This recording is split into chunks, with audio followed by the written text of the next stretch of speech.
PoK के कोटली और बाग में भी भारी विरोध देखने को मिल रहा है। न सिर्फ मुजफ्फराबाद में बल्कि कोटली में भी और बाग में भी भारी विरोध। पूरी रात पाकिस्तान के खिलाफ सड़कों पर गुस्सा दिखाई दिया। नारेबाजी कर रहे लोगों की पाकिस्तान से आजादी की मांग। तो नाज़रीन, आजाद कश्मीर के अंदर सूरत-ए-हाल गैर मामूली हद तक खराब हो चुकी है। पाकिस्तान का प्राइम टेलीविजन इसे रिपोर्ट नहीं कर रहा, हकायक नहीं दिखा रहा, सोशल मीडिया पर टॉप ट्रेंड बना हुआ है, दुनिया इसे रिपोर्ट कर रही है। इंडिया के अंदर एक बड़ा गलीज किस्म का एक बहुत बड़ा प्रोपेगेंडा किया जा रहा है, लेकिन यहां पर एक खामोशी है।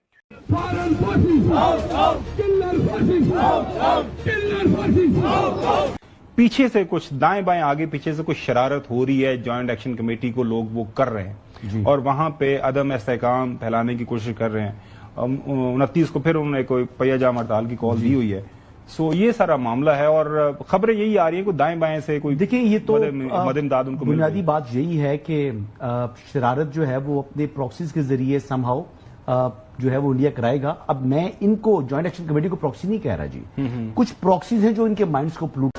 दहशतगर्द मोदी मकबूजा कश्मीर में आग और खून का खेल खेलते नहीं थक रहा। दहशतगर्द नरेंद्र मोदी के जबर से तंग दर्जन भर रियासतों में अलहदगी की तहरीकें चल रही, सब शामिल थे और भारत के सोशल मीडिया के किरदारों ने जलती पर खूब तेल डाला। लेकिन दुश्मन भारत से वैसे हम खैर की तवक्को भी भला क्या कर सकते थे। लेकिन अफसोस ज्यादा किस बात पर मुझे हुआ कि बैरूने मुल्क बैठे बाज अपनों ने जो जहर घोला वो भी मुल्क दुश्मनी से मेरे ख्याल से कुछ कम नहीं था।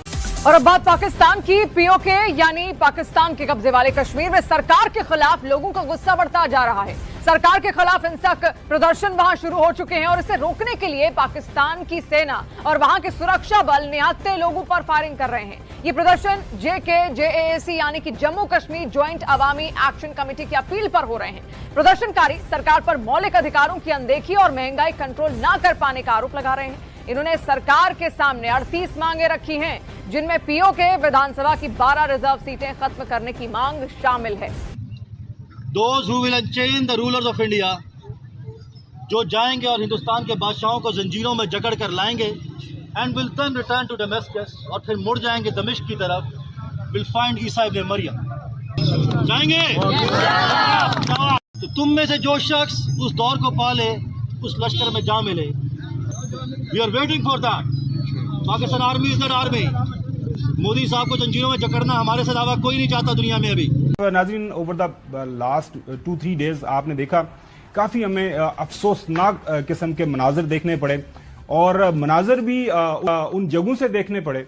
और अब जो है आजाद कश्मीर के जो अवाम है वो सड़कों पे थे और सड़कों पर वो किस लिए थे, वो अपना हक मांग रहे थे, बात है। लेकिन वो पाकिस्तान का जो कश्मीर है AJ उसका कंपैरिजन करना शुरू कर देते हैं जो इंडियन ऑक्युपाइड है। ये हमारे लिए काबिल शर्म है। अच्छा हसन, आपकी नजर में आपको क्या लगता है? उन्होंने मांग की है कि उनकी 38 प्रमुख मांगों को स्वीकार किया जाए या फिर चल रहे विरोध प्रदर्शनों और बंद का सामना करने के लिए पाकिस्तान की सरकार तैयार हो जाए। लोगों का गुस्सा पाकिस्तान सेना के रवैये पर फूट पड़ा है और इसलिए अब पीओके के लोग चाहते हैं कि पाकिस्तान की सेना उनकी जमीन छोड़कर वापस चली जाए। कुछ अरसे पहले तक जिस तरह पाकिस्तान के बाकी इलाकों के अंदर इंडिया ने अपने एसेट्स को मोबिलाइज किया हुआ था पाकिस्तान आर्मी के खिलाफ इंसर्जेंसीज बिल्ड करने के लिए, सिविल पॉलिटिकल बगावतें बर्पा करने के लिए, चाहे वो मारंग हो चाहे वो PTM हो, सिंध के अंदर भी आजकल वो बिल्ड कर रहे हैं। इसी तरह के बहुत बड़ा एलिमेंट आपको गिलगित बल्तिस्तान और आजाद कश्मीर में भी नजर आ रहा था। बहुत बड़ी तहरीक चल, बहाना कोई बनाया गया इस बात का कि जी बिजली का बिल कम करने, नाम कुछ भी इस्तेमाल कर लें, लेकिन लोगों को बाहर निकालकर उनको इस्तेमाल किया जा रहा था पाकिस्तान आर्मी के खिलाफ। वो जो शायर है पागल सा जो कहता था कि जिसको उठा के बंद किया तो शोर इस बात पे कर रहा था कि जी मुझे शायरी पे बंद कर दिया, उसको शायरी पे नहीं बंद किया था, उसको इस बात पर बंद किया था कि उसने ये ट्वीट्स करनी शुरू कर दी थी कि पाकिस्तान आर्मी के कमांडोज आके कश्मीरियों को कत्ल कर रहे हैं। अब जाहिर है जब तुम इस किस्म का फसाद फैलाओगे तो तुम उठाए जाओगे। तो ये सारा नैरेटिव बिल्डर्स जो है, ये सारे जो मुल्क के अंदर तखरीबी नैरेटिव बिल्ड करते हैं, कार्ड इस्तेमाल करके पहले चंद सादा लो शहरियों का जहन आलूदा करते हैं और फिर उन भटके हुओं के हाथों से मासूम पाकिस्तानियों का खून करवाकर ये ढिंडोरा पीटते हैं कि पाकिस्तान दहशतगर्द मुल्क है। हालांकि भारत का नाकाम वजीर आजम नरेंद्र मोदी खुद दुनिया का सबसे बड़ा दहशतगर्द है।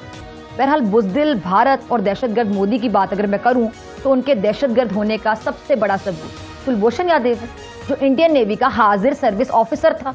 हमारे सिक्योरिटी फोर्सेस ने उसे 2016 में बलोचिस्तान से पकड़ा।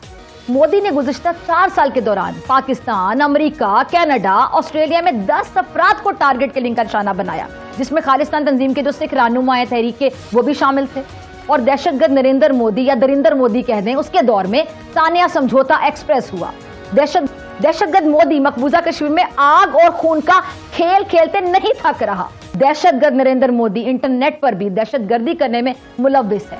हजारों गैर कानूनी वेबसाइट्स के जरिए पाकिस्तान मुखालिफ प्रोपेगेंडा कर रहे। ये दहशतगर्द नरेंद्र मोदी निशाना बनते। अब आप ही जरा फैसला करें कि दुनिया का सबसे बड़ा दहशतगर्द आखिर कौन है। इससे कोई फर्क नहीं पड़ता कि अगर कोई कश्मीरी ग्रुप यह कहे कि हम भारत के साथ खड़े होना चाहते हैं या हमें खुद मुख्तार कश्मीर चाहिए, या असल में कश्मीर का फैसला अब एक हाई इंटेंसिटी कॉन्फ्लिक्ट में होगा, उस ग़ज़वा-ए हिंद में होगा जो पाकिस्तान और भारत के दरमियान हो रही, जिसके अंदर करोड़ों लोग मारे जाएंगे, जिसके अंदर बहुत बड़े पैमाने पर इलाके का जोग्राफिया तब्दील होगा। और जब ये सारी जंगें होंगी, मुझे बताइए, इसमें कोई पार्टी बीच में खड़ी रह जाएगी ये बात कहने वाली कि जी खुद मुख्तार कश्मीर होना चाहिए या इंडिया के साथ मिलना चाहिए। जो उस बड़ी जंग को जीतेगा जो मुल्क, फिर फैसला उसका होगा, कश्मीर उसका होगा। नहीं, मैं तो बात और करूंगा कि जो प्राइम मिनिस्टर हैं इस वक्त एजेके के, वो तो बहुत ही कोई नालायक आदमी है, माजरत के साथ, कि ये एक दिन में तो लोग स्ट्रीट में नहीं आ गए ना, सड़कों पर तो एक दिन में तो नहीं आए। ये तो चीजें बिल्डअप होती हैं, बिल्डअप होते होते होते होते टेम्परेचर जो है वो राइज होता है और फिर लोग जो है वो रोड्स पर आते हैं। तो एक तो ब्यूरोक्रेसी कश्मीर की, उसकी भी ये नाकामी है, क्योंकि ना कि जब इस किस्म की सिचुएशन इमर्ज हो चुकी हो और फिर आप कहेंगे कि हमने जनाब आपसे डांग सोटा या रबर बुलेट इस्तेमाल करनी है, तो ये तरीका कार गलत है। आपके वैसे बहुत अच्छा आर्गुमेंट है प्राइम। तो फिर ये वाली लड़ाई का चूरन क्यों बेचा 78 साल से? लेकिन चूरन यही था, कौम खरीदती रही कि यार चलो बुरे हैं जैसे भी हैं, कब्जा किया हुआ, लेकिन एंड में ये काम करेंगे तो हम सारे ग्रेटर गुड के लिए एक ईवल को सहते रहे। एक के बाद एक जर्नैल आया, अपनी एक्सटेंशन, अपनी तोसी के लिए, कभी एक जंग, कभी दूसरी जंग, कभी तीसरी जंग।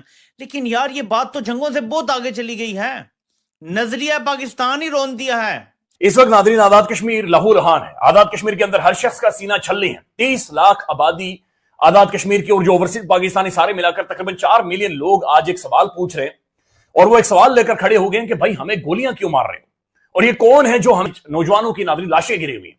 हैरान कुन तौर पर एक तरफ अवाम को गोलियां मारी गई हैं, दूसरी तरफ पुलिस को भी गोलियां लगी हैं। पुलिस के बहुत सारे जवानों के शहादत शहीद होने की वो भी इतलात आ रही। फिर नादिर कश्मीरी पुलिस हमें नजर आ रही है जो कि मुख्तलिफ जगहों के ऊपर बिल्कुल लहूलुहान हुई पड़ी है। उन्हें किसने, तो ये कौन है जो, ये किस तरह से ये हो रहा है, ये क्या मैडनेस है कि अवाम भी उस लाशें उठा रही है और इधर पुलिस भी निढाल पड़ी हुई है और पुलिस भी लेटी हुई है। तो ये हो क्या, ये किस तरह की एक मैडनेस है।